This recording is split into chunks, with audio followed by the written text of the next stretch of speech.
Hello friends, स्वागत है आप सभी का आपके अपने YouTube channel study non stop पर। तो कैसे हैं आप सभी लोग? उम्मीद करता हूं आप सभी अच्छे होंगे। तो दोस्तों, आज की क्लास में हम लोग इंग्लिश के 50 क्वेश्चंस करेंगे और ये सभी क्वेश्चंस जो मैंने लिए हैं यूपीपीसीएल में जिस तरह के क्वेश्चंस प्रीवियस ईयर्स में पूछे गए हैं, बिल्कुल उसी पैटर्न पर आधारित क्वेश्चंस मैंने यहाँ पे सेलेक्ट किए हैं। तो दोस्तों, ये क्लास आपके लिए काफ़ी हेल्पफुल होगी आपके आने वाले यूपीपीसीएल एग्जीक्यूटिव असिस्टेंट के एग्ज़ाम के लिए या कोई भी अन्य परीक्षा जहाँ पे इंग्लिश से क्वेश्चंस आएंगे, उन सभी के लिए क्लास हेल्पफुल होगी।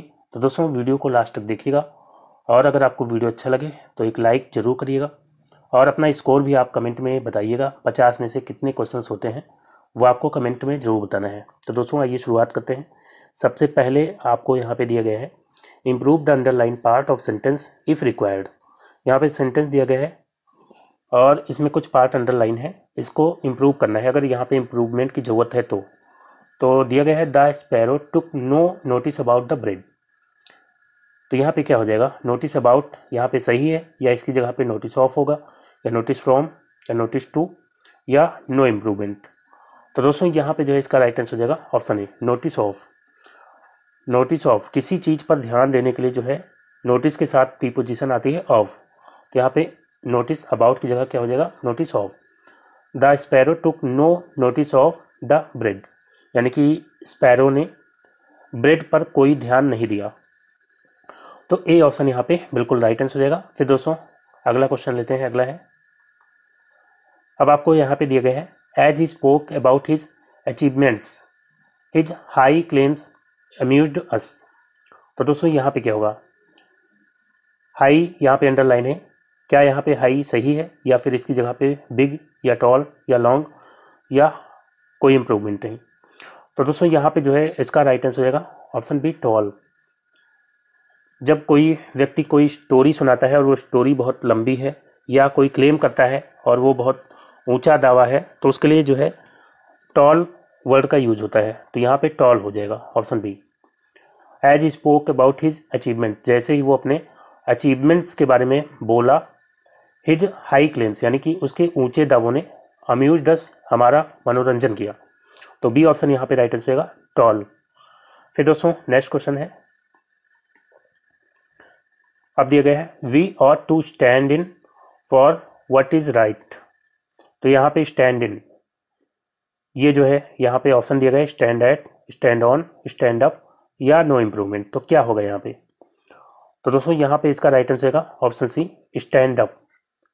We ought to stand up for what is right. अगर कोई चीज़ है उसके लिए हमें खड़े होना है या उसका समर्थन करना है तो उसके लिए वर्ड यूज होता है स्टैंड अप। ठीक है, अगर किसी व्यक्ति के साथ हो या किसी मैटर का, किसी बात का अगर हम समर्थन कर रहे हैं तो उसके लिए स्टैंड अप होगा, ना कि स्टैंड इन। तो यहाँ पे स्टैंड अप हो जाएगा, stand up. We ought to stand up for what is right, यानी कि जो सही है उसके लिए हमें खड़े होना चाहिए या उसका हमें समर्थन करना चाहिए। तो ऑप्शन सी यहाँ पे राइट आंसर होगा, स्टैंड अप।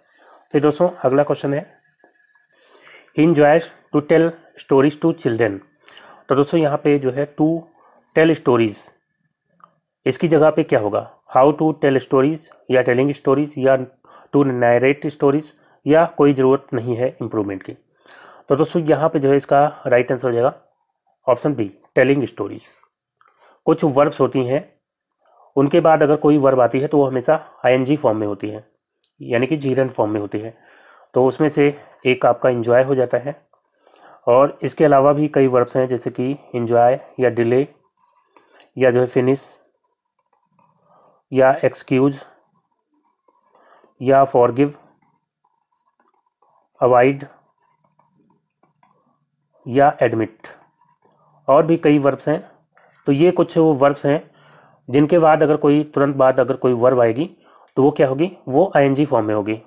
तो ही इंजॉयज टेलिंग स्टोरीज हो जाएगा यहाँ पे, he enjoys telling stories to children, यानी कि वो बच्चों को कहानियाँ सुनाने में एंजॉय करता है। ठीक है, तो बी ऑप्शन राइट आंसर हो जाएगा। फिर अगला क्वेश्चन है, in a few minutes time when the clock strike 6 I would be waiting here for hour. तो दोस्तों, यहाँ पे क्या होगा? वुड बी वेटिंग की जगह पे शैल बी वेटिंग ऑन या शैल हैव बीन वेटिंग या शैल वेट या नो इम्प्रूवमेंट। तो दोस्तों, यहाँ पे इसका राइट आंसर हो जाएगा shall have been waiting. In a few minutes time, यानी कुछ मिनट के अंदर, व्हेन द क्लॉक स्ट्राइक 6, जब घड़ी में 6 बजेगा, I would be waiting here for hour, यहाँ पे ये नहीं होगा, I shall have been waiting for hour, क्योंकि यहाँ पे टाइम दिया गया है, तो यहाँ पे जो स्ट्रक्चर बनेगा वो फ्यूचर परफेक्ट कॉन्टिन्यूअस टेंस का बनेगा।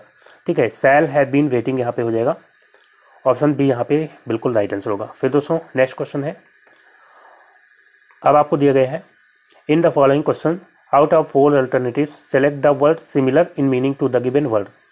यहाँ पे आपको बताना है अबेयंस, इसका सिमिलर बताना है, सिमिलर यानी कि सिनोनिम इसका बताना है।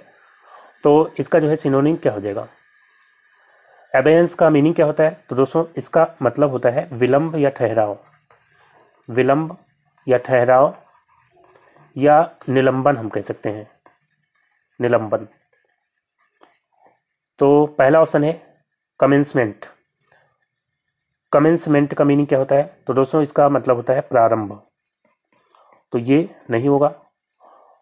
और अगला ऑप्शन है परजर, परजर का मीनिंग क्या होता है, इसका मतलब होता है झूठ बोलना, झूठ बोलना या कसम तोड़ना, झूठ बोलना या कसम तोड़ना इसका मीनिंग होता है, तो ये भी नहीं होगा। कंडोन का मतलब क्या होता है, इसका मतलब होता है कि माफ़ करना, माफ़ करना या छोड़ देना, तो ये भी नहीं होगा। सस्पेंशन मतलब क्या होता है, सस्पेंड करना मतलब निलंबित करना, सस्पेंशन मतलब होता है निलंबन या स्थगन, और यही जो है इसका राइट आंसर हो जाएगा, ऑप्शन डी, सस्पेंशन मतलब निलंबन। फिर दोस्तों नेक्स्ट क्वेश्चन की ओर बढ़ते हैं, अगला है, अब आपको दिया गया है डॉन्टलेस, डॉन्टलेस मीन्स क्या होता है, इसका मतलब होता है निडर या साहसी। तो इसका आपको क्या बताना है, सिमिलर यानी सिनोनिम बताना है।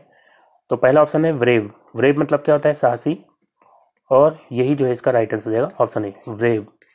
इंसेन मतलब पागल, प्लेफुल मतलब चंचल, और अगली मतलब क्रूप या भद्दा, तो ऑप्शन ए यहाँ पे बिल्कुल राइट आंसर होगा।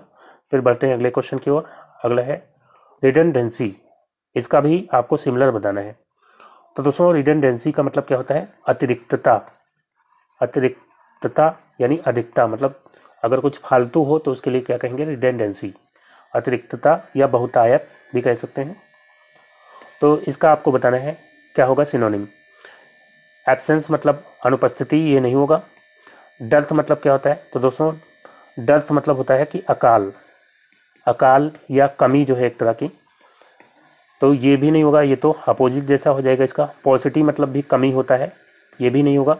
एक्सेस मतलब क्या होता है, अधिकता, और यही जो है इसका राइट आंसर हो जाएगा, ऑप्शन डी। फिर दोस्तों नेक्स्ट क्वेश्चन है,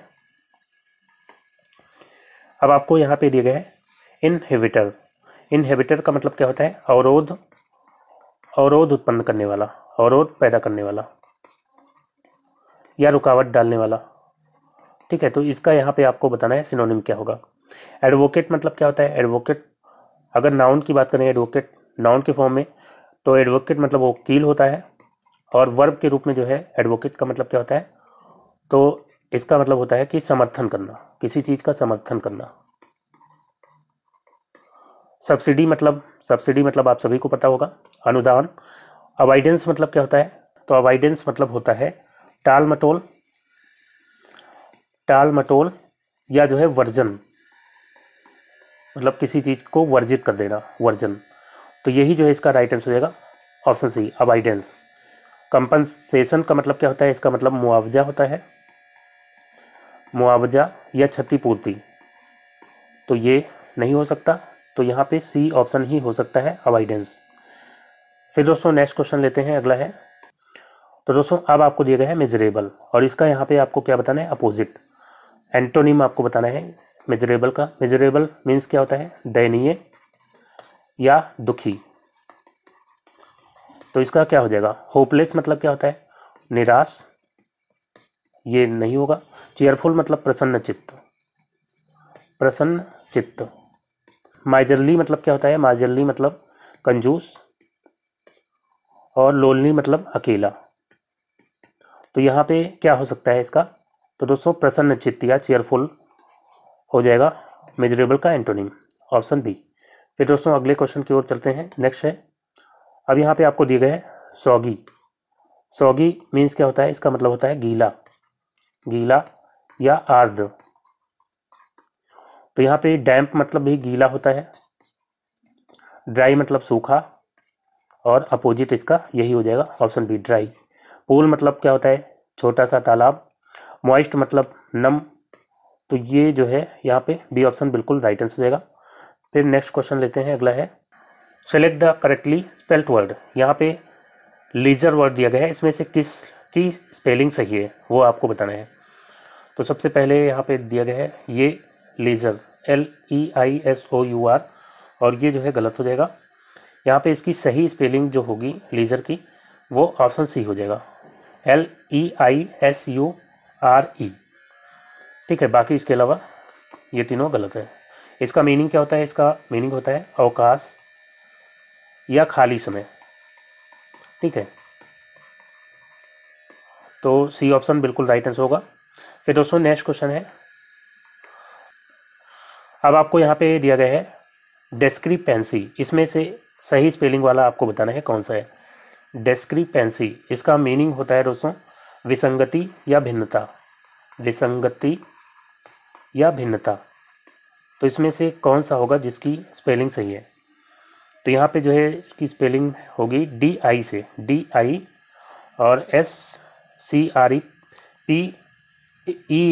दिया गया है, तो ये गलत है, ये वाला ऑप्शन डी वाला सही होगा, डिस्क्रिपेंसी। ठीक है, यहाँ पे ANCY होगा। तो डी ऑप्शन यहाँ पे बिल्कुल राइट आंसर होगा, जिसका मीनिंग क्या होता है विसंगति या भिन्नता। फिर दोस्तों नेक्स्ट क्वेश्चन लेते हैं, अगला है, अब आपको दिया गया है in the following question sentences are given with blanks to be filled in with an appropriate word. खाली जगह में आपको सही वर्ड फिल करना है ऑप्शन से। दिया गया है माई हाउस इज इंश्योर्ड फिर डैश थेफ्ट एंड फायर। तो क्या होगा यहाँ पे, फॉर या अगेंस्ट या इन या टूवर्ड्स। तो दोस्तों इंश्योर्ड के लिए होता है अगेंस्ट, इंश्योर्ड के लिए प्रीपोजिशन आती है अगेंस्ट, तो यहाँ पे अगेंस्ट हो जाएगा। My house is insured against theft and fire, मेरा जो मकान है वो इंश्योर्ड है चोरी और आग के खिलाफ। तो यहाँ पे जो है ऑप्शन बी राइट आंसर हो जाएगा, अगेंस्ट। फिर दोस्तों नेक्स्ट क्वेश्चन है, अब आपको यहाँ पे दिए गए हैं the result of the prolong discussion was, क्या होगा, डिसअपॉइंटमेंट या डिसअपॉइंटिंग या डिसअपॉइंटिंगली या टू डिसअपॉइंट। तो दोस्तों यहाँ पे आप सभी को समझ में आ रहा होगा कि यहाँ पे क्या हो जाएगा, डिसअपॉइंटिंग। डिसअपॉइंटिंग मतलब निराशाजनक, यहाँ पे एडजेक्टिव की जरूरत थी, तो एडजेक्टिव ये हो जाएगा। ठीक है, ऑप्शन बी। फिर दोस्तों नेक्स्ट क्वेश्चन है, you are lucky dash in the 20th century. तो यहाँ पे क्या हो जाएगा, बाई बीइंग बॉर्न। तो बाई बीइंग बॉर्न ये जो है नहीं होगा, टू हैव बीन बॉर्न यहाँ पे राइट आंसर हो जाएगा। You are lucky to have been born, you are lucky to has born यहाँ पे नहीं हो सकता, क्योंकि बॉर्न के लिए जो है पैसिव वॉइस में इस्तेमाल होगा। अगर आपने जन्म लिया है, जन्म देने के लिए जो है बॉर्न एक्टिव वॉइस में यूज होता है। तो यहाँ पे टू हैव बीन बॉर्न ये पैसिव वॉइस में सेंटेंस आपका बनेगा, टू हैव बीन बॉर्न। ये आप लकी हैं जो आपने 20th सेंचुरी में जन्म लिया है, प्रेजेंट परफेक्ट टेंस का यहाँ पे बन जाएगा पैसिव वॉइस। तो बी ऑप्शन यहाँ पे बिल्कुल राइट आंसर हो जाएगा। फिर दोस्तों नेक्स्ट क्वेश्चन है, सीता इज ट्रू टू, क्या होगा, वर्ड या हर वर्ड्स या द वर्ड्स या वर्ड्स। तो दोस्तों टू के लिए जो है आता है या तो हिज आएगा प्रोनाउन, या हर आएगा, और या फिर वंस आता है, वन के लिए वंस आता है। तो यहाँ पे सीता है तो उसके लिए हर आएगा, हर वर्ड्स। ऑप्शन बी यहाँ पे राइट आंसर हो जाएगा, Sita is true to her words. फिर दोस्तों नेक्स्ट क्वेश्चन लेते हैं, अगला है, years dash since I saw her last. तो दोस्तों यहाँ पे क्या होगा, have passed, had been passing या हैव बीन पासिंग। तो दोस्तों ईयर यहाँ पे अगर हैव पास्ट करते हैं, have past, years have past since I saw her last, मतलब जब से मैंने उसे पिछली बार देखा है तब से कई साल बीत चुके हैं। तो हैव पास्ट करते हैं तो सही सेंस बनता है, सही लॉजिक बनता है सेंटेंस का, तो यही जो है इसका राइट आंसर हो जाएगा। हैड पास्ट करेंगे तो जब से मैंने उसे देखा है कई साल बीत चुके थे, तो इससे कोई सेंस बन नहीं रहा है सेंटेंस का। हैड बीन पासिंग करेंगे तो जब से मैंने उसे देखा है कई साल बीत रहे थे, तो यहाँ पे सेंटेंस का सेंस नहीं सही बनेगा, ना ही हैव बीन से बनेगा। तो हैव पास्ट ही जो है इसका बिल्कुल राइट आंसर हो जाएगा, ऑप्शन ए। फिर दोस्तों नेक्स्ट क्वेश्चन लेते हैं।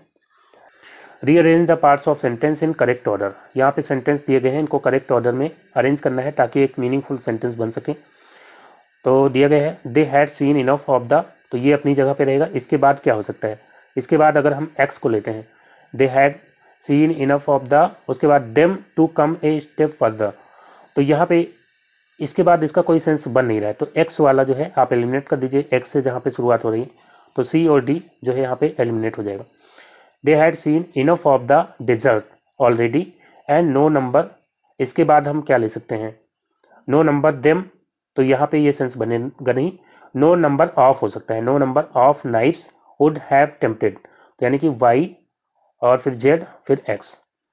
They had seen enough of the desert already, यानी कि उन्होंने बहुत सारे डेजर्ट पहले से देख रखे थे, and no number of knives would have tempted, no number of knives मतलब चाकुओं की कोई संख्या वुड हैव टेम्प्टेड नहीं प्रेरित कर सकती थी डेम उन्हें to come a step farther, और आगे जाने के लिए। तो यहाँ पे जो है Y Z X, B option इसका राइट आंसर हो जाएगा।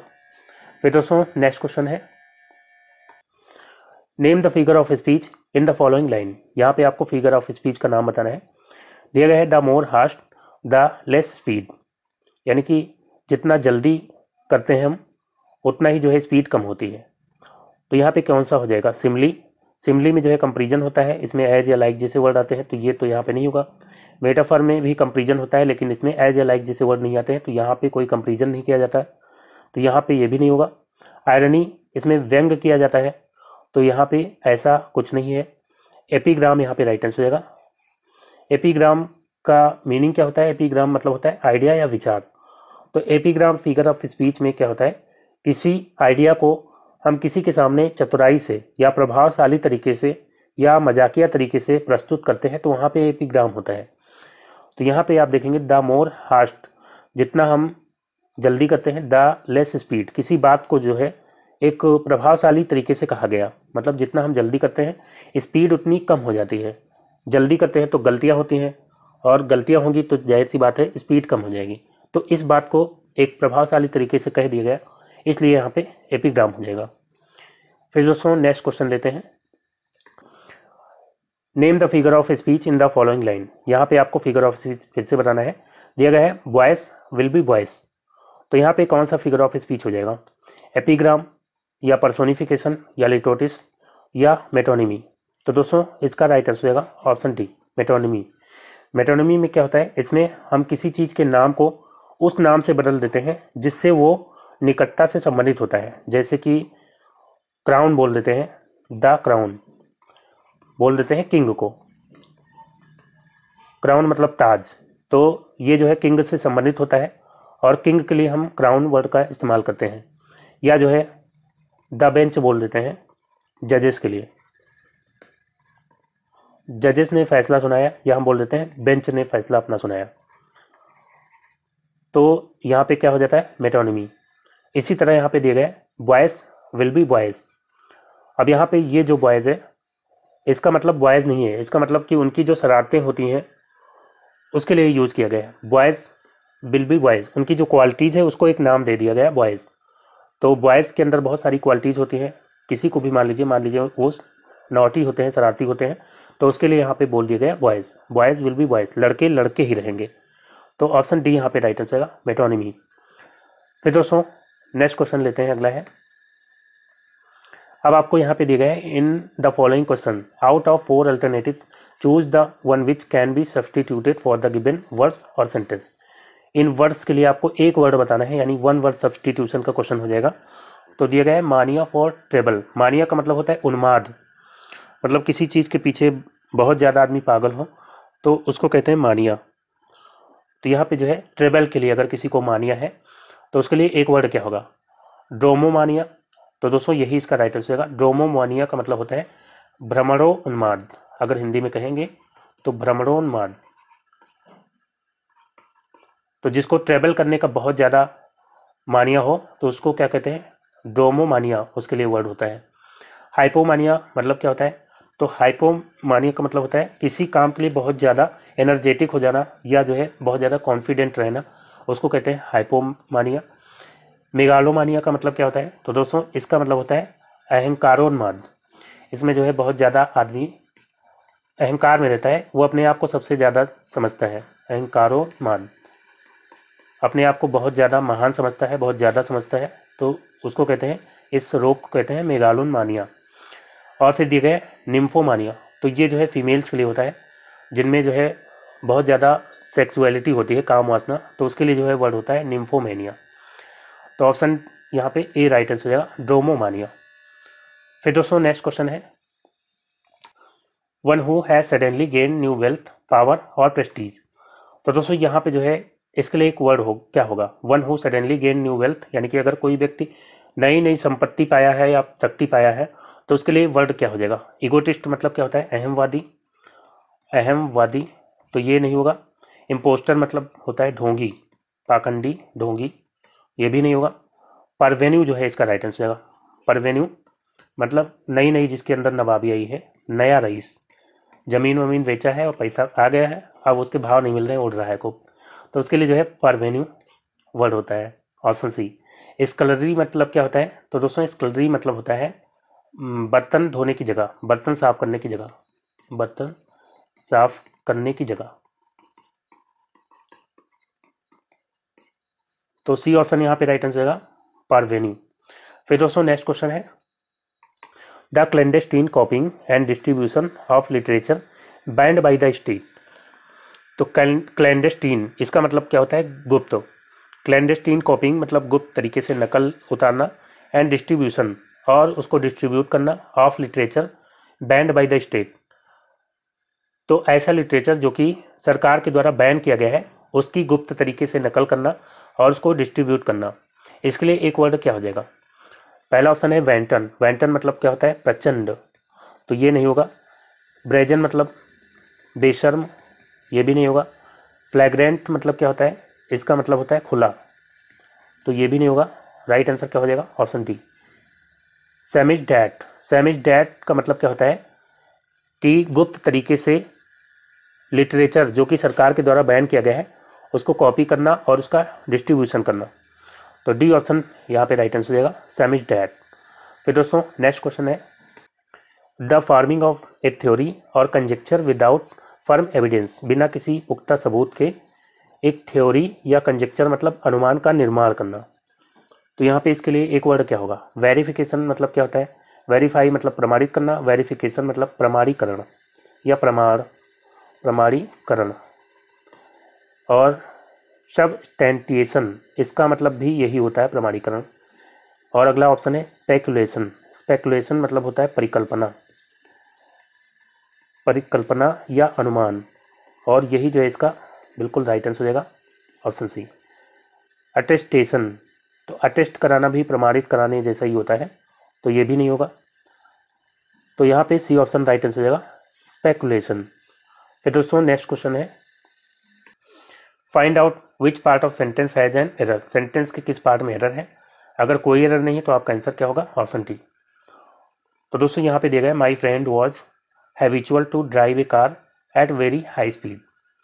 तो दोस्तों हैबिचुअल के साथ आप याद रखेंगे, हैबिचुअल टू डूइंग समथिंग होता है, डूइंग समथिंग ये स्ट्रक्चर होता है, हैबिचुअल टू डूइंग समथिंग या समथिंग, ठीक है। तो यहाँ पे जो है ड्राइव नहीं होगा बल्कि ड्राइविंग होगा। My friend was habitual to driving a car at very high speed, तो राइट आंसर क्या हो जाएगा, यहाँ पे किस पार्ट में गलती है, बी में, तो बी ऑप्शन यहाँ पे बिल्कुल राइट आंसर हो जाएगा। फिर दोस्तों नेक्स्ट क्वेश्चन लेते हैं, अगला है, being a day of national mourning the offices were closed and the national flag flew half mast. तो बताइए यहाँ पे आंसर क्या होगा, being day of national mourning, तो दोस्तों यहाँ पे जो है डे के लिए इट लगेगा, it being a day of national mourning मतलब राष्ट्रीय शोक का दिन होने के कारण the offices were close, office जो है बंद थे, and national flag flew half mast, यानी कि जो राष्ट्रीय ध्वज था वो आधा झुका हुआ था। तो यहाँ पे किस पार्ट में गलती है? ऑप्शन ए यहाँ पे राइट आंसर होगा। फिर दोस्तों नेक्स्ट क्वेश्चन है, अब आपको यहाँ पे दिए गए हैं, if you are wanting to watch the birds nesting you must not let them see you. तो दोस्तों यहाँ पे किस पार्ट में गलती है? इफ़ यू आर वांटिंग, क्या यहाँ पे वांटिंग होगा? तो दोस्तों यहाँ पे वांटिंग बिल्कुल नहीं होगा। इफ़ यू वांट होगा, इफ़ यू आर भी नहीं होगा। If you want to watch the birds nesting you must not let them see you. अगर आप चाहते हैं बर्ड्स को नेस्ट बनाते हुए, घोंसला बनाते हुए, तो आपको जो है उनको खुद को नहीं दिखाना होगा, ठीक है। तो यहाँ पे वांट हो जाएगा, ना कि वांटिंग। कुछ वर्ब्स होती हैं जो कि आईएनजी फॉर्म में नहीं आती हैं कभी, मतलब जनरली नहीं आती हैं, जैसे कि सी, वांट, हियर और लव, हेट या जो है बिलीव, और भी बहुत सारी वर्ब्स हैं। तो ये जो है कुछ वर्ब्स हैं जो कि आईएनजी फॉर्म में नहीं आती हैं जनरली, तो इसलिए यहाँ पे वांट होगा। फिर दोस्तों नेक्स्ट क्वेश्चन लेते हैं, दिया गया है, he does not listen to what I say although I am advising him for a long time. यहाँ पे बताइए किस पार्ट में एरर है? He does not listen to what I say although I am advising, यहाँ पे for a long time, for a long time है, तो यानी कि जो है यहाँ पे प्रेजेंट परफेक्ट कॉन्टिन्यूअस टेंस का स्ट्रक्चर बनेगा। तो ऑल्दो आई एम की जगह क्या हो जाएगा? Although I have been advising him for a long time. He does not listen to what I say, जो मैं कहता हूँ उसको वो नहीं सुनता है, हालांकि although I have been advising him for a long time, हालांकि मैं उसे जो है काफ़ी समय से एडवाइस कर रहा हूँ। तो इसलिए यहाँ पे किस पार्ट में गलती है? Option C. फिर दोस्तों नेक्स्ट क्वेश्चन है, अब आपको यहाँ पे दिए गए हैं, it is most essential for us to reach the station before noon lest we should miss the train. यहाँ पे बताइए किस पार्ट में एरर है? तो दोस्तों यहाँ पे it is most essential, most यहाँ पे नहीं आएगा, मोस्ट जो है यहाँ पे अननेसेसरी आया है, इसकी कोई ज़रूरत नहीं है। इसेंशियल का मतलब होता है अनिवार्य या आवश्यक, आवश्यक है तो उसके लिए मोस्ट लगाने की ज़रूरत नहीं, आवश्यक मतलब अवश्य होना चाहिए, तो यहाँ पे मोस्ट लगाने की कोई ज़रूरत नहीं। It is essential for us to reach the station before noon, ये हमारे लिए आवश्यक है कि हम जो है स्टेशन पहुँच जाए दोपहर से पहले। Lest we should miss the train, नहीं तो क्या होगा, हम ट्रेन मिस कर देंगे। तो यहाँ पे किस पार्ट में गलती है? Option A. फिर दोस्तों नेक्स्ट क्वेश्चन है, तो दोस्तों अब आपको दिया गया है क्लोज टेस्ट, इसमें जो है ब्लैंक स्पेसेस दिए गए हैं, उसके लिए आपको सही वर्ड फिल करना है। तो इसको जो है पहले पढ़ते हैं पैसेज को, पैराग्राफ को, फिर जो है समझ में आएगा क्या यहाँ पे फिल कर सकते हैं हम।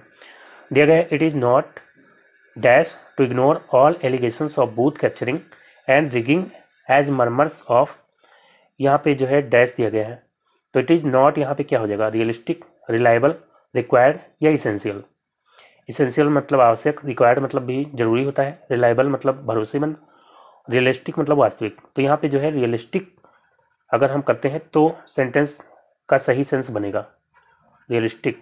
It is not realistic to ignore all allegations of booth capturing, मतलब बूथ कैप्चरिंग की जो आरोप हैं, एलिगेशंस हैं, उनको इग्नोर करना रियलिस्टिक नहीं होगा, सही नहीं होगा।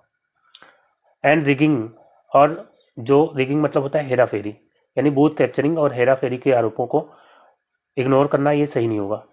एज मर्मर्स ऑफ, जैसा कि अफवाहें, of dash losers, dash losers यहाँ पे ऑप्शन है रेशनल, रेशनल मतलब तार्किक, तार्किक लूजर्स ये सही सेंस बनेगा नहीं। डिसग्रेंटल्ड, इसका मतलब होता है नाराज या असंतुष्ट, तो यहाँ पे इससे जो है सही सेंस बन जाएगा डिसग्रेंटल्ड। डिसग्रेंटल्ड मतलब नाराज जो हारे हुए लोग हैं उनकी तरफ से अफवाहें आ रही हैं, यहाँ पे डैश फुल स्टॉप हो जाएगा। फिर आगे दिया गया है डैश, और फिर आगे दिया गया है have come to light of intimidation मतलब डराना धमकाना, of whole village and communities to make them vote for particular candidates और party. Have come to light मतलब जानकारी में आई हैं या प्रकाश में आए हैं। तो यहाँ पे instances, sources, reasons, ideas. Instances मतलब होता है उदाहरण, और यही जो है हम ले सकते हैं यहाँ पे, जिससे सेंटेंस का सही सेंस बनेगा, सही लॉजिक बनेगा। इंस्टेंसेस मतलब उदाहरण। तो इंस्टेंसेस है का मतलब उदाहरण सामने आए हैं। कम टू लाइट मतलब सामने आए हैं, प्रकाश में आए हैं। ऑफ इंटिमिडेशन डराने धमकाने के। ऑफ होल विलेज पूरे गांव को। एंड कम्युनिटीज और समुदायों को। To make them vote for particular candidate और पार्टी किसी पर्टिकुलर कैंडिडेट या पार्टी को वोट देने के लिए जो है गांव वालों को और समुदायों को भड़काने के धमकाने के उदाहरण सामने आए हैं। ठीक है, फिर आगे दिया गया at times elections officials have been, यहाँ पे क्या होगा 34 नंबर पे, डिसाइडेड, सेफ गार्डेड, रेजुविनेटेड या थ्रेटेंड। फिर आगे है बाई अनस्क्रूपलस पॉलिटिशियंस। तो दोस्तों यहाँ पे जो है सही सेंस बनेगा अगर हम यहाँ पे लेते हैं थ्रेटेंड का। थ्रेटेंड अगर यहाँ पे लेते हैं, थ्रेटेंड मतलब धमकी देना। ठीक है, एट टाइम्स मतलब इस समय elections officials have been threatened. Election officials जो थे मतलब इलेक्शन के जो ऑफिसर्स थे वो भी धमकी दिए जा रहे थे बाई अनस्क्रूपलस पॉलिटिशियंस। अनस्क्रूपलस मतलब होता है बेईमान, बेईमान पॉलिटिशियंस के द्वारा। Into turning a blind eye to dash practices. तो यहाँ पे क्या हो जाएगा, इनको जो ऑफिशियल्स हैं इनको किस लिए धमकी दिया जा रहा था, इनटू टर्निंग ए ब्लाइंड आई मतलब आप जो है एकदम आंख मूंद लो। किस लिए, टू यहाँ पे क्या हो जाएगा सिग्निफिकेंट मतलब महत्वपूर्ण, रेयर मतलब रेयर होता है, अनजस्ट मतलब अन्यायपूर्ण, यूजुअल मतलब जैसा कि होता है अक्सर। तो यहाँ पे अनजस्ट हो सकता है। अनजस्ट मतलब जो अन्यायपूर्ण प्रैक्टिसेस हो रही हैं उनके लिए जो ऑफिशियल्स हैं इलेक्शन के उनको धमकाया गया है कि वो आंख अपनी बंद कर लें इस मामले में। तो अनजस्ट यहाँ पे जो है सबसे एप्रोप्रिएट वर्ड हो जाएगा। ठीक है, तो इसमें जो है अनजस्ट हो गया। यहाँ पे क्या हुआ था थ्रेटेंड, और 33 नंबर में इंस्टेंसेस, 32 का हो जाएगा डिसग्रंटल्ड, और 31 का ऑप्शन ए। तो दोस्तों अब जो है अगला क्वेश्चन लेते हैं। नेक्स्ट है, तो दोस्तों अब आपको दिया गया है in each of the following questions out of the 4 alternatives select the alternative which best expresses the meaning of the given idiom और फ्रेज। तो यहाँ पे ईडियम या तो फ्रेज दिया गया होगा, उसका मीनिंग आपको बताना है। बियर द पाम, इसका मतलब क्या होता है, इसका मतलब होता है जीतना, जीतना या बाजी मार लेना, बाजी मार लेना। तो यहाँ पे जो है इसका राइट आंसर क्या हो जाएगा, to face the consequences, consequences मतलब परिणाम, परिणामों को फेस करना। टू मीट डेथ, तो ये भी नहीं होगा। To be able to predict future, future predict करने में एबल होना, ये भी नहीं होगा। टू विन, जीतना, और यही जो है इसका राइट आंसर है ऑप्शन डी। फिर दोस्तों नेक्स्ट है दिया गया है to give the devil his due. To give the devil his due, इसका मीनिंग क्या होता है, तो ये जो है इडियम है, इसका मतलब होता है किसी बुरे व्यक्ति को भी, किसी बुरे व्यक्ति को भी उसके टैलेंट या सही काम का श्रेय देना, उसके टैलेंट या सही काम का श्रेय देना, सही काम का श्रेय देना, ये जो है इसका मीनिंग हो जाएगा। और कौन सा ऑप्शन आप जो है आप बता सकते हैं कौन सा ऑप्शन सही होगा। To punish the wrong person, गलत व्यक्ति को पनिश करना, ये नहीं होगा। To give credit to even a notorious person, notorious मतलब होता है कुख्यात, तो क्या हो जाएगा to give credit to even a notorious person, एक कुख्यात व्यक्ति को भी क्रेडिट देना, श्रेय देना। तो यही जो है इसका राइट आंसर है ऑप्शन बी। फिर दोस्तों नेक्स्ट क्वेश्चन लेते हैं, अगला है, अब आपको दिया गया है once in a blue moon. Once in a blue moon, इसका मतलब होता है कभी कभी होने वाला, कभी कभी होने वाला। तो इसका जो है मीनिंग क्या हो जाएगा, नेवर मतलब कभी नहीं, यूजुअली मतलब जो अक्सर होता हो, रेयरली मतलब क्या होता है जो कभी कभी होता हो, और यही जो है इसका राइट आंसर जाएगा रेयरली। फ्रीक्वेंटली मतलब भी अक्सर होने वाला, बार बार होने वाला। तो सी ऑप्शन बिल्कुल राइट आंसर हो जाएगा। फिर दोस्तों नेक्स्ट क्वेश्चन है ए पेनी फॉर योर थॉट्स। तो दोस्तों ये जो ईडियम है इसका मीनिंग बताइए क्या होगा। ए पेनी फॉर योर थॉट्स का मतलब होता है पूछने का एक तरीका कि कोई क्या सोच रहा है। तो यहाँ पे ऑप्शंस में देखिए क्या मीनिंग हो जाएगा। ऑप्शन ए है a way of asking what someone is thinking, यही जो है इसका राइट आंसर होगा। A way of asking what someone is thinking, पूछने का एक तरीका कि कोई क्या सोच रहा है, ऑप्शन ए राइट आंसर हो जाएगा। फिर दोस्तों नेक्स्ट क्वेश्चन लेते हैं, अगला है दिया गया break the ice. Break the ice मतलब क्या होता है, इसका मतलब होता है चुप्पी तोड़ना, चुप्पी तोड़ना या बातचीत शुरू करना, बातचीत शुरू करना। तो यहाँ पे जो है इसका राइट आंसर क्या हो जाएगा, बैड इंटेंशन मतलब गलत इरादा, ये नहीं होगा। टू एस्केप मतलब बच जाना, ये भी नहीं होगा। टू ब्रेक द साइलेंस, यही जो है इसका राइट आंसर होगा, टू ब्रेक द साइलेंस। फिर दोस्तों नेक्स्ट क्वेश्चन है, in the following question sentence has been given in direct और इनडायरेक्ट स्पीच। तो यहाँ पे क्वेश्चन में सेंटेंस आपको या तो डायरेक्ट स्पीच में दिया होगा या इनडायरेक्ट में, उसका आपको डायरेक्ट है तो इनडायरेक्ट बताना है, इनडायरेक्ट है तो डायरेक्ट बताना है। दिया गया he said let it rain I have to go, उसने कहा लेट इट रेन बारिश होने दो, आई हैड टू गो मुझे जाना है। तो दोस्तों ये जो है इम्परेटिव सेंटेंस है, इसका रिपोर्टेड स्पीच। और इम्परेटिव सेंटेंस में आपको सेंस देखना होता है, किस तरह का सेंस आ रहा है। तो let it rain I have to go, मुझे जाना है, वो जिद कर रहा है एक तरह से। तो यहाँ पे जो है उसके लिए सैड की जगह पे जो है यहाँ पे परसिस्टेड आ जाएगा, मतलब जिद करना। ही परसिस्टेड, उसने जिद किया कि।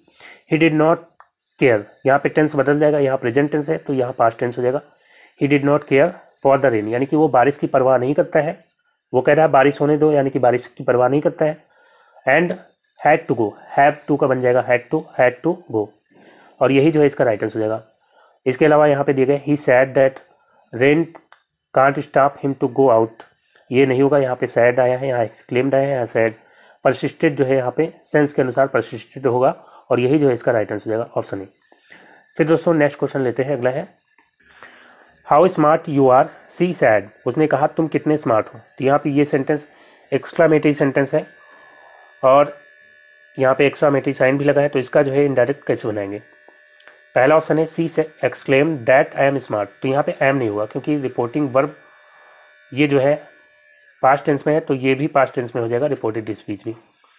तो आई एम स्मार्ट तो नहीं होगा यहाँ पे, और यहाँ पे इज सी इज स्मार्ट है, ये भी नहीं होगा। और डी ऑप्शन में देखेंगे she exclaim that she was smart, तो अगर यहाँ पे वेरी होता तो सही हो जाता, क्योंकि तुम कितने स्मार्ट हो, तो यहाँ पे जो है जब एक्सक्लामेटरी का बनाते हैं तो वहाँ पे जो है वेरी लगा करके करते हैं। She exclaim that he was very smart, यू का यहाँ पे ही बना दिया गया, यू चेंज होता है ऑब्जेक्ट के अनुसार। यहाँ पे ऑब्जेक्ट तो नहीं दिया गया है, सी सैड टू हिम करके नहीं दिया गया है। अगर ऑब्जेक्ट नहीं दिया होता है तो इमेजिन कर लेते हैं हम, यहाँ पे सी भी हो सकता था, सी सैड टू हर भी हो सकता था, लेकिन यहाँ पे जो ऑप्शन है उसी के अनुसार हमें करना पड़ेगा। जैसे यहाँ पे सी वॉज वेरी स्मार्ट होता तो सही हो जाता, ठीक है, क्योंकि यू जो है हर के अनुसार चेंज हो जाता तो सी हो जाता, लेकिन यहाँ पे ही आया है और यही ऑप्शन सही है, तो इसको जो है सही मानेंगे। She exclaim that he was very smart, ठीक है। फिर दोस्तों नेक्स्ट क्वेश्चन लेते हैं, अगला है Mohan sad alas I am undone, तो ये भी एक्सक्लामेटरी सेंटेंस है यहाँ पे, और इसमें एलास आया, यानी कि एलास जो है दुख प्रकट करने के लिए होता है। तो मोहन एक्सक्लेम्ड यहाँ पे सैडली हो जाएगा, या मोहन एक्सक्लेम विथ सॉरो भी हो सकता था, तो सैडली है तो भी कोई दिक्कत नहीं है। मोहन एक्सक्लेम सैडली, फिर दैट लगा, और फिर जो है I am undone, I subject के अनुसार चेंज होता है, मोहन के अनुसार चेंज होगा तो ही आ जाएगा ही, और टेंस चेंज होगा तो वाज आ जाएगा, यहाँ पे एम है यहाँ पे वाज आ जाएगा अनडन, और यही जो है इसका राइट आंसर होगा। बी में देखेंगे Mohan exclaim that he was undone, यहाँ पे सैडली नहीं आया, ठीक है, तो अगर यहाँ पे दुख प्रकट करने की बात है तो उसके लिए सैडली या विथ सॉरो आएगा, तो ये इसलिए गलत हो जाएगा। Mohan exclaim that he was not done, तो यहाँ पे अनडन का नॉट डन कर दिया गया। Mohan exclaim that he is, यहाँ पे टेंस नहीं चेंज किया गया, और सैडली या सॉरोफुली भी नहीं आया, तो इसलिए ऑप्शन ए यहाँ पे राइट आंसर हो जाएगा। फिर दोस्तों नेक्स्ट क्वेश्चन है, अब आपको दिया गया है do you right a good hand he sad, तो यहाँ पे जो है जो रिपोर्टेड स्पीच है ये इंट्रोगेटिव है, और इंट्रोगेटिव के लिए इफ़ या वेदर आता है। ही सैड, तो यहाँ पे इंट्रोगेटिव है तो आस्क्ड आ जाएगा, ही आस्क्ड, और इफ़ या वेदर आएगा, इसके बाद ही आस्क्ड वेदर, और यहाँ पे यू ऑब्जेक्ट के अनुसार चेंज होता है, यहाँ ऑब्जेक्ट नहीं दिया गया है तो आई यहाँ पे कर दिया गया, यू मतलब ही सैड टू मी यहाँ पे इमेजिन कर लिया गया हुआ, ठीक है। तो do you right a good hand, इसका आई, और ये प्रेजेंट इंडेफिनिट है तो इसका यहाँ पे पास्ट इंडेफिनिट बना दिया गया, और जब हम इनडायरेक्ट बनाते हैं तो इंट्रोगेटिव का अफर्मेटिव बनाते हैं, तो यहाँ पे आई रोट आ जाएगा। ठीक है, I wrote a good hand, और ये जो है इसका बिल्कुल राइट आंसर हो जाएगा। इसके अलावा अगर ऑप्शंस देखेंगे, ही आस्क्ड वेदर, यहाँ पे they wrote a good hand, he asked whether they wrote a good hand, तो यहाँ पे यू है तो यहाँ पे दे नहीं आएगा। ही सैड टू देम, अगर यहाँ पे होता तो जो है दे होता, लेकिन देम हम इमेजिन क्यों नहीं कर सकते, क्योंकि यहाँ पे यू पूछा है, यू ऑल नहीं दिया गया है। यू को हम यहाँ पे अगर केवल यू दिया गया है तो बाय डिफ़ॉल्ट हम सिंगुलर मान के चलेंगे, हालांकि यू जो है प्लूरल के रूप में भी यूज होता है और सिंगुलर के रूप में, लेकिन यू ऑल नहीं दिया गया है, यू ही केवल दिया गया है, तो हम मान के चलेंगे कि यहाँ पे टू मी दिया गया होगा। ठीक है, इस तरह से इमेजिन करेंगे, तो इस अकॉर्डिंग जो है ऑप्शन ए राइट आंसर हो जाएगा। और सी में देखेंगे तो he asked whether I written, तो यहाँ पे जो है आई रिटन आ गया, आई रोट होना चाहिए था। और he asked whether I was written, तो इसका पैसिव वॉइस बना दिया गया, तो इसलिए गलत हो जाएगा। ऑप्शन ए यहाँ पे बिल्कुल राइट आंसर हो जाएगा। फिर दोस्तों नेक्स्ट क्वेश्चन है, transform the following sentence into exclamatory sentence. यहाँ पे एक्सक्लामेटरी सेंटेंस में आपको चेंज करना है। दिया गया है, he leads a most unhappy life, वो सबसे ज़्यादा अनहैप्पी लाइफ जीता है, तो इसका जो है एक्सक्लामेटरी सेंटेंस क्या हो जाएगा, what an unhappy life he leads. ठीक है, यहाँ पे ही लीड्स है, प्रेजेंट इंडेफिनिट है, तो इसमें टेंस तो चेंज नहीं होगा। जैसे यहाँ पे व्हाट एन अनहैप्पीली लाइफ, तो यहाँ पे अनहैप्पी होगा, अनहैप्पीली नहीं होगा, एडवर्ब नहीं आएगा, बल्कि जो है एडजेक्टिव ही होगा, ये इसलिए गलत हो जाएगा। What an unhappy life he was leading, तो यहाँ पे जो है ये गलत हो जाएगा, क्योंकि यहाँ पे टेंस चेंज कर दिया गया है। What he leads a most unhappy life, तो यहाँ पे सेंटेंस का स्ट्रक्चर ही नहीं सही है, तो ए ऑप्शन यहाँ पे राइट आंसर जाएगा। What an unhappy life he leads, कितनी अनहैप्पी लाइफ वो जीता है, ये जो है इसका एक्सक्लामेटरी सेंटेंस हो जाएगा, ऑप्शन ए। फिर दोस्तों नेक्स्ट क्वेश्चन लेते हैं, अगला है, change the following sentence into complex sentence. यहाँ पे इस सेंटेंस को कॉम्प्लेक्स सेंटेंस में चेंज करना है। दिया गया, ही हैड टू साइन, उसे साइन करना था, और भी एग्जीक्यूटेड, नहीं तो क्या होता, वो मार दिया जाता। तो दोस्तों इसका कॉम्प्लेक्स सेंटेंस बनाना है। कॉम्प्लेक्स सेंटेंस में दो क्लॉज होते हैं, एक क्लॉज दूसरे पे डिपेंड होता है। ठीक है, तो यहाँ पे ही हैड टू साइन, उसे साइन करना था, नहीं तो वो मार दिया जाता। तो इसको हम ऐसे भी कह सकते हैं कि अगर वो साइन नहीं करता तो वो मार दिया जाता। ठीक है, तो यहाँ पे जो है पहला ऑप्शन है, if he did not sign, अगर वो साइन नहीं करता, ही हैड नॉट एग्जीक्यूटेड, तो ये जो स्ट्रक्चर है ये गलत है।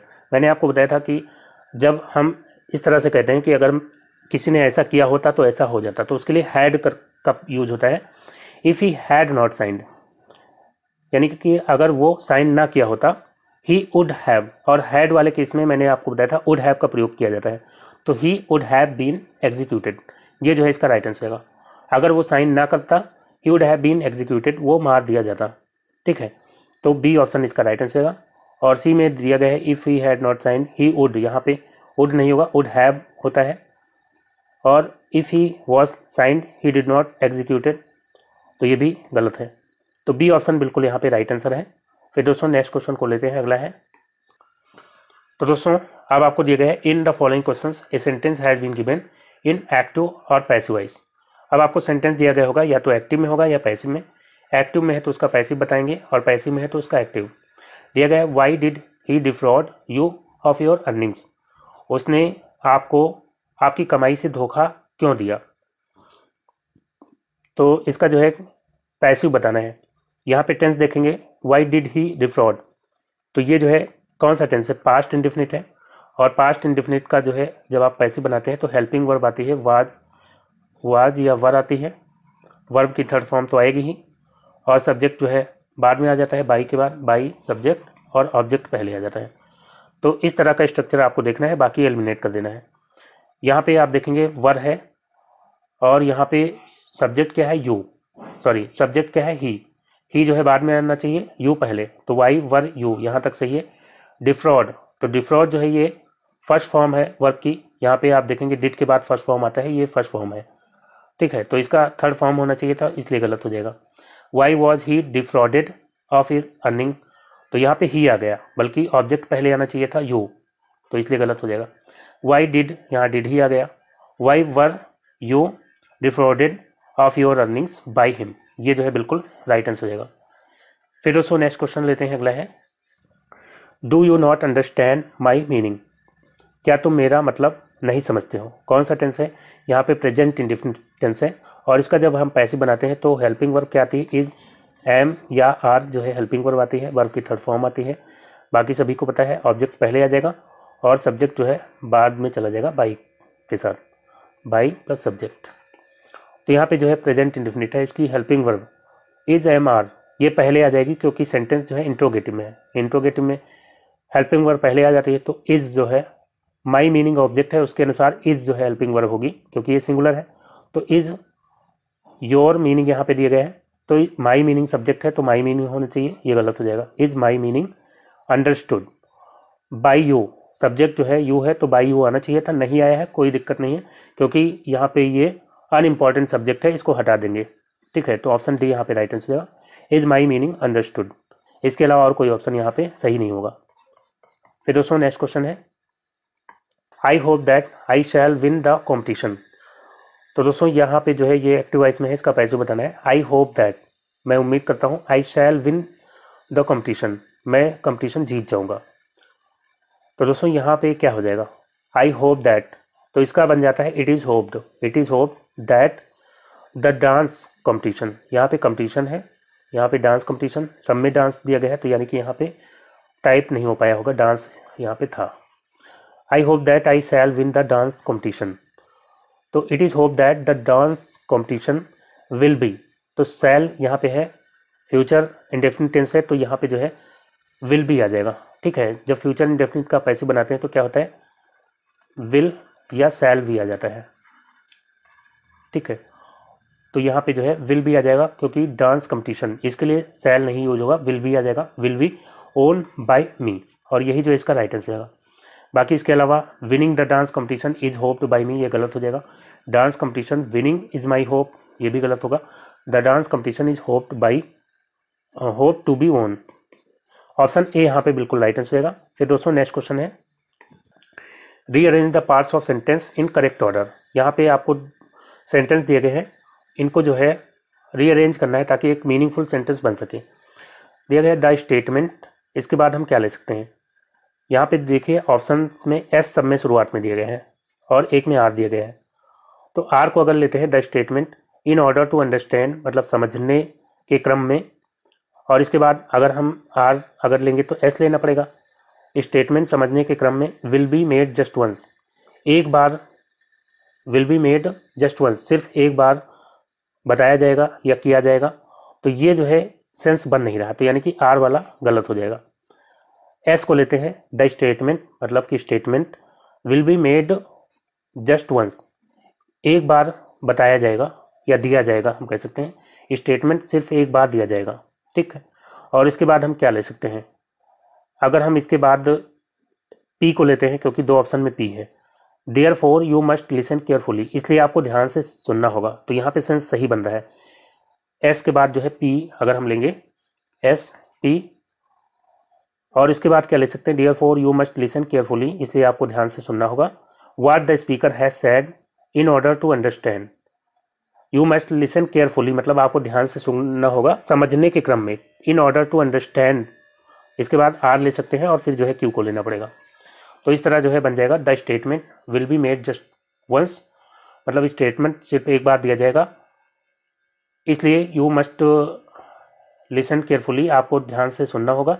इन ऑर्डर टू अंडरस्टैंड, समझने के क्रम में। What the speaker has said, कि स्पीकर ने क्या कहा है। ठीक है, यानी कि स्टेटमेंट एक बार दिया जाएगा, इसलिए आपको ध्यान से सुनना होगा समझने के लिए कि स्पीकर ने क्या कहा है। तो एस पी आर क्यू यहाँ पे बिल्कुल सही क्रम हो जाएगा, ऑप्शन ए यहाँ पे राइट आंसर हो जाएगा। तो दोस्तों आज का वीडियो यहीं पे समाप्त करता हूँ। उम्मीद करता हूँ वीडियो आपको अच्छा लगा होगा। अगर वीडियो आपको अच्छा लगा हो तो लाइक और शेयर करना ना भूलिएगा, और जो दोस्त नए हैं चैनल पर उनसे गुजारिश करूँगा चैनल को सब्सक्राइब करके नोटिफिकेशन बेल को ऑन कर लीजिए, ताकि नेक्स्ट वीडियो अपलोड होते उसका नोटिफिकेशन आपको सबसे पहले मिल जाए। तो मिलते हैं अगले वीडियो में, तब तक के लिए goodbye and take care.